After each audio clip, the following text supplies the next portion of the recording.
Hey, my name is Claire, and I'm 45 years old.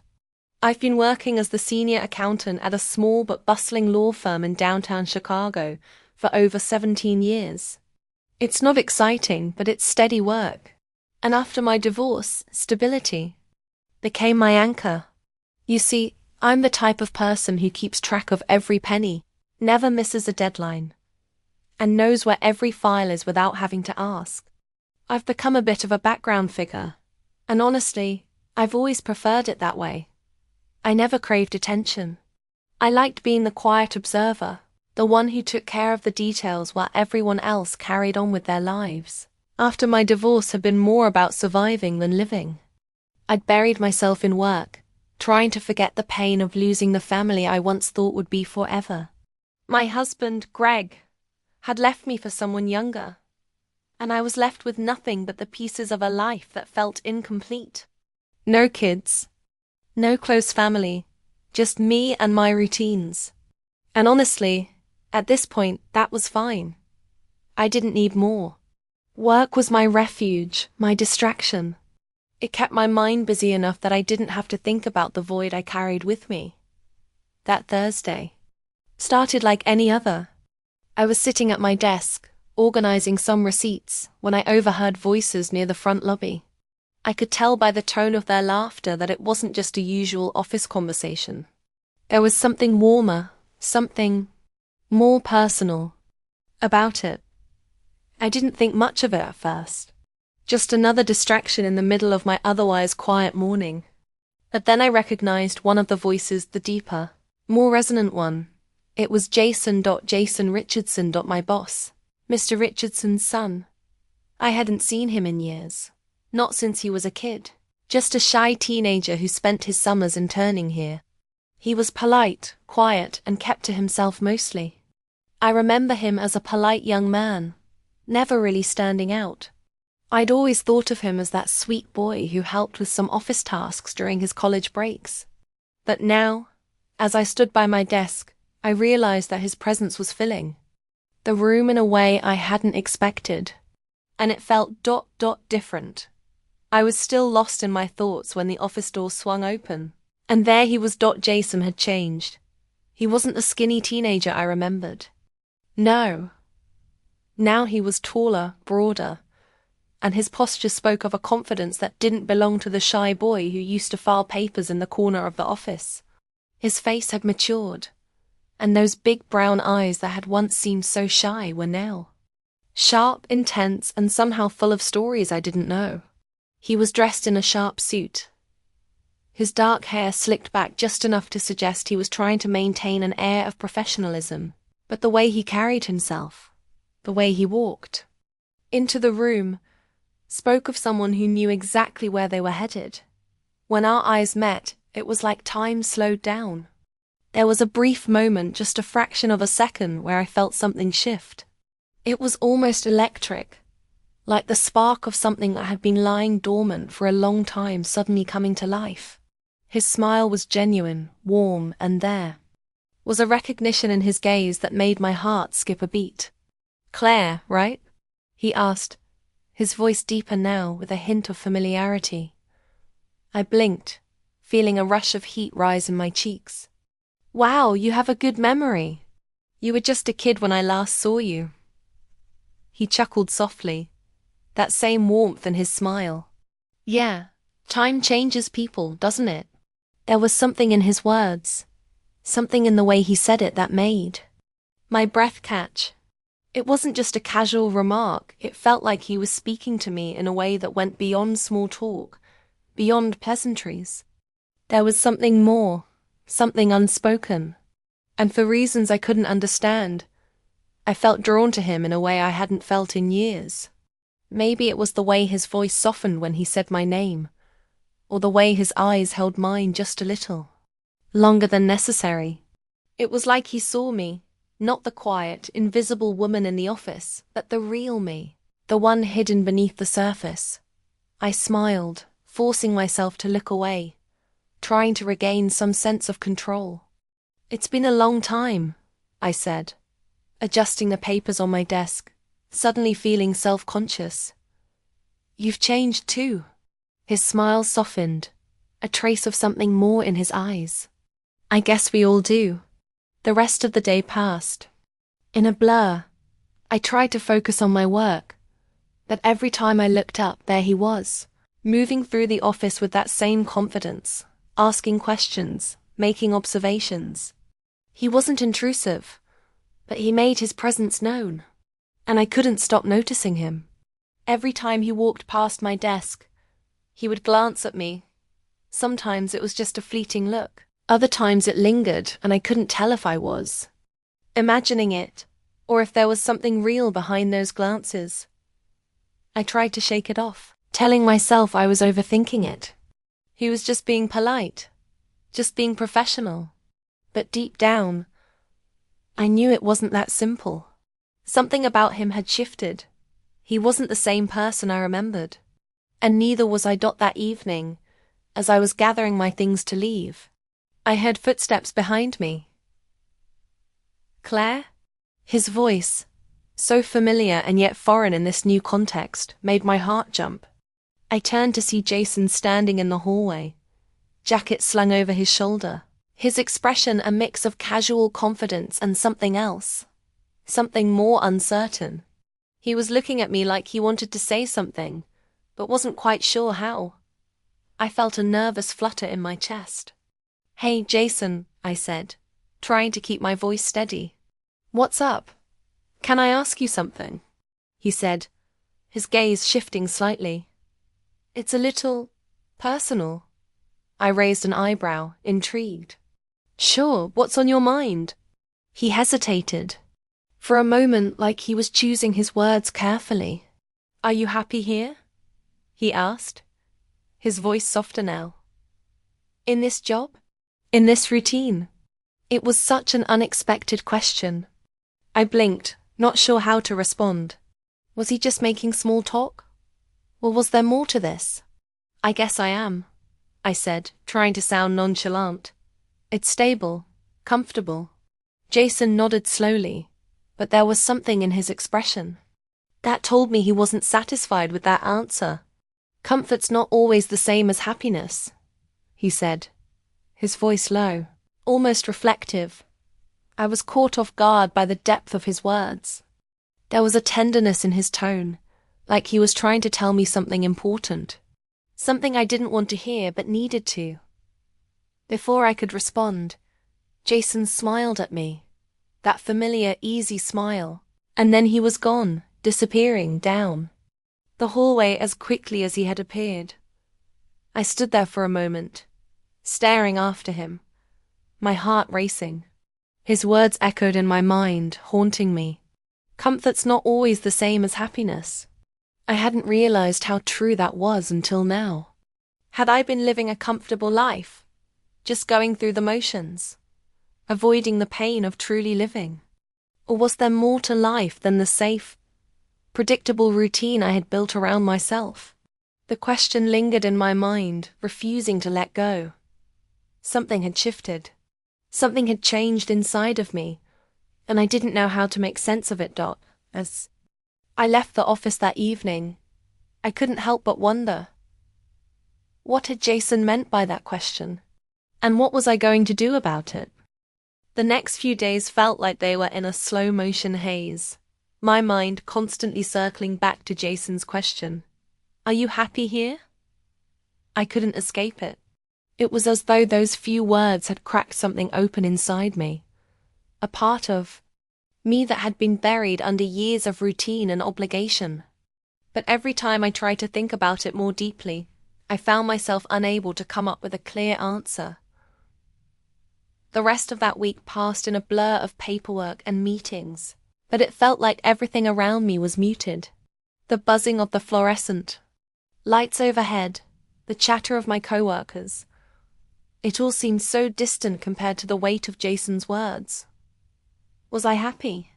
I had everything I thought I needed: a stable job, a steady paycheck, a comfortable life. But deep down, there was this gnawing feeling I couldn't ignore. Could I be more than this? Could I feel more than this? I spent hours at night, lying in bed, staring up at the ceiling, trying to make sense of my emotions. My life was predictable, and for years I had convinced myself that predictability was all I wanted. But now, I wasn't so sure. It wasn't just the question Jason had asked me, it was him. Something about him had changed, and it wasn't just his appearance. It was the way he carried himself, the way he seemed to see me, in a way no one else ever had. I wasn't used to being noticed, not like that.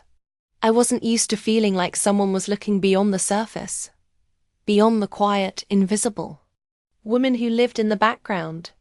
And for some reason, that made me feel both nervous and excited. On Monday morning, I arrived at the office earlier than usual, hoping that a quiet start to the day would help clear my mind.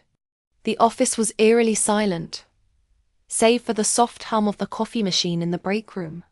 As I poured myself a cup of coffee, I caught a glimpse of movement out of the corner of my eye. I turned, and there he was, Jason. He stood in the doorway of the break room, leaning casually against the frame, looking more at ease than I'd ever seen him. His shirt sleeves were rolled up, exposing the muscles in his forearms, and the collar of his shirt was open just enough to give him a casual, almost carelessly sexy appearance.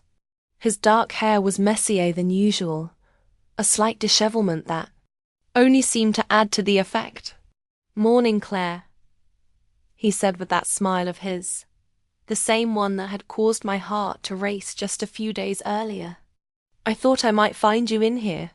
I wanted to ask if you'd be willing to go over some of these project files with me later. My dad says you know more about how this place runs than anyone." His voice was warm, his tone genuine, but there was something more in the way he spoke to me, a sense of connection, an unspoken invitation to share something beyond the usual office pleasantries. It was as though he was reaching out to me in a way that made my heart flutter nervously. "Of course," I replied, my hands gripping my coffee cup a little too tightly, trying to mask the nervousness creeping into my chest. "I'll be happy to help." Jason nodded, his eyes still on me as if he were trying to see past the professional mask I wore. "Great. Let's meet later this afternoon in the conference room. I could use your expertise on a few things." I nodded, trying to act normal, but I couldn't ignore the way my pulse quickened in response to the way he was looking at me. I wasn't sure what it was. Maybe it was just the shock of seeing him in this new light, or maybe it was the intensity of his gaze, but I found myself thinking about him far more than I should have. The rest of the morning was a blur of thoughts that kept circling back to Jason. I tried to focus on my tasks, but every time I heard his name or caught a glimpse of him through the office, my heart would race. Was I imagining things? Or was there something between us? Every time he passed my desk, his gaze lingered just a little longer, like he was waiting for something, like he was searching for something in me. Finally, the time came. I headed to the conference room in the afternoon, a slight unease settling in my stomach as I prepared myself to work alongside Jason again. When I walked in, he was already sitting at the table, his laptop open, a pile of documents neatly arranged in front of him. He looked up as I entered, his smile soft and welcoming. "Hey, Claire," he said. "Thanks for coming by." "Of course," I replied, taking a seat across from him. The air between us felt heavier now, like there was something unspoken hanging in the space, something neither of us had yet dared to acknowledge. I tried to push the tension aside as we dove into the work. For the first half hour, we were focused on the task at hand, going over spreadsheets, discussing client files, organizing project timelines. But every time our arms brushed as we passed, papers back and forth, every time our eyes met, there was an electric charge that passed between us. It was subtle, almost imperceptible, but it was there, and it was enough to make my heart race every time. At one point, Jason leaned back in his chair, stretching his arms above his head. The movement made his shirt tighten across his shoulders, and I found myself staring before I could stop myself. "You know," he said casually, his voice low, "you have a really calm way about you. It makes all this stuff seem easier to understand. I could see how people would come to you for advice around here." I wasn't sure how to respond to that. "I've been here a long time," I said with a small smile. "You learn to keep things steady." Jason nodded thoughtfully, his gaze not leaving me. "Yeah, steady. I like steady too." There was something in his voice, a quiet intensity that sent a shiver down my spine. It wasn't just professional anymore. It was personal. The way he looked at me, the way his words seemed to carry a hidden meaning. It felt as though he was inching closer to something, but I couldn't quite place it. After a few moments of silence, Jason spoke again, his voice quieter this time. "Would you ever want to do something else?" He leaned forward slightly, his eyes searching mine. "I mean, outside of here. You ever think about what else you might want to do?" His question caught me off guard. Was this still about work? Or was it something else? I hesitated. "I used to dream about other things," I said softly. "But life happened. Bills, marriage, loss. Routine takes over, and you don't even realize it until one day you wake up and realize you've been living on autopilot." Jason didn't respond immediately. He just sat there, studying me with those dark eyes, and I could feel the weight of his gaze on me. Then, finally, he spoke, his voice gentle but insistent. "Maybe it's time to start dreaming again." I didn't know how to respond to that. It was as if he was speaking directly to the part of me I had buried, the part of me that still yearned for something more than the life I had settled into. But the truth was, I wasn't sure I was ready to dream again, or even if I could. I laughed softly, trying to deflect the intensity of the moment. "I don't know about that," I said, my voice a little too light. "Dreaming's a dangerous thing." Jason smiled, but there was a sadness behind it, something I couldn't quite place. "Maybe it's only dangerous because you haven't tried it in so long." The words hung in the air between us, and for a brief moment, I felt a connection, something deeper than the surface of polite office interactions. And then, just as quickly, the moment passed, leaving me with a feeling of unease that I couldn't shake. As I gathered my things to leave that evening, I found myself standing in front of my desk, staring down at a small envelope. It was neatly sealed, my name written in Jason's familiar handwriting. I hesitated, my heart pounding in my chest as I reached for it, unsure of what was inside. I opened the envelope slowly, my fingers trembling just a little, and inside, there was a small card with a single question written in bold letters. "Dinner?" "Jason." I froze. This was it. This was the moment I had been both dreading and longing for. Would I say yes? Would I step into the unknown? Or would I turn back, staying safe in my comfortable, predictable life? The next day, I couldn't concentrate. The note Jason had left me was sitting on my desk, taunting me with its simplicity and promise. "Dinner?" "Jason."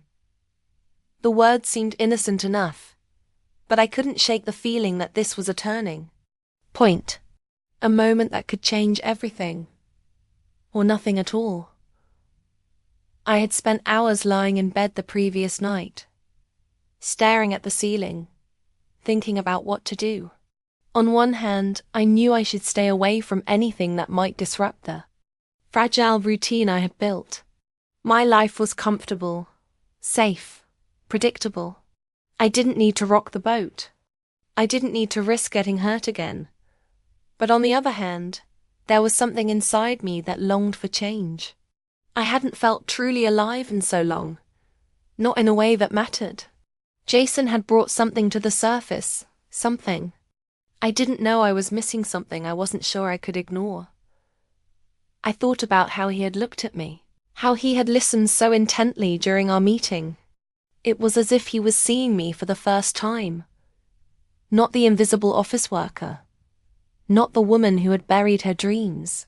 But me, the real person beneath all the layers of self-protection I had built over the years. I picked up the phone, my fingers trembling slightly as I dialed the number Jason had written on the card. My heart was racing as it rang. What was I doing? Why was I even considering this? But before I could stop myself, the line clicked, and Jason's voice answered. Calm and warm. "Hey, Claire," he said, his tone light, but I could hear the quiet excitement in his voice. "I'm glad you called. I got your note," I replied, my voice barely above a whisper. "I'm not sure what to say."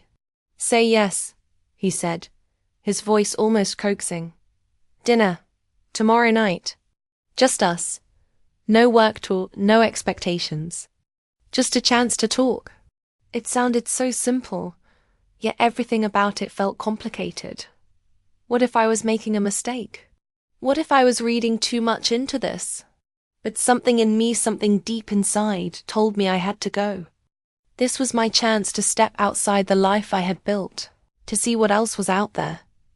"Okay," I said finally, the word escaping before I could talk myself out of it. "I'll meet you tomorrow." We agreed on a time and place, an intimate, little Italian restaurant on the edge of town, a place I'd never been but always heard was quiet and romantic. I hung up the phone, my heart pounding. I felt a mix of excitement and terror. Was this the right choice? Or was I about to open a door that should have stayed closed? The next evening, I found myself standing in front of the restaurant, staring at the glowing sign that read La Bella Vita. The warm golden light from inside spilled onto the sidewalk, and I took a deep breath before stepping inside. It was a small place, cozy and intimate, with candles flickering on each table, and the soft hum of quiet conversation in the background. Jason was already there, waiting for me at a table near the back. When I saw him, my heart skipped a beat. He looked even more handsome than he did at work. His dark hair tousled perfectly, his sharp suit replaced with something more relaxed but still stylish. He looked up as I approached, and his face lit up with a smile that made my chest tighten. "Claire," he said, standing up to greet me. "You look beautiful." I smiled, my cheeks flushing at the compliment. "Thanks," I replied, suddenly feeling a little self-conscious. He pulled out the chair for me, and I sat down, feeling a strange mixture of nervousness and anticipation. This wasn't just dinner. This was something more. I could feel it in the air between us, thick and charged with unspoken energy. The waiter came over, and we ordered wine and a simple pasta dish. But for the first few minutes, neither of us spoke. I fidgeted with my napkin, unsure of what to say. This wasn't an ordinary dinner. This wasn't just small talk about work or the weather. There was something deeper, something I wasn't sure I was ready to face. Finally, Jason broke the silence. "Been thinking about you a lot lately," he said, his voice low, his eyes never leaving mine. "I mean, I know that sounds crazy, but it's true. Since the day I walked into that office, I felt like I was drawn to you in a way I didn't expect." My heart raced as I listened to him. Was he really saying this?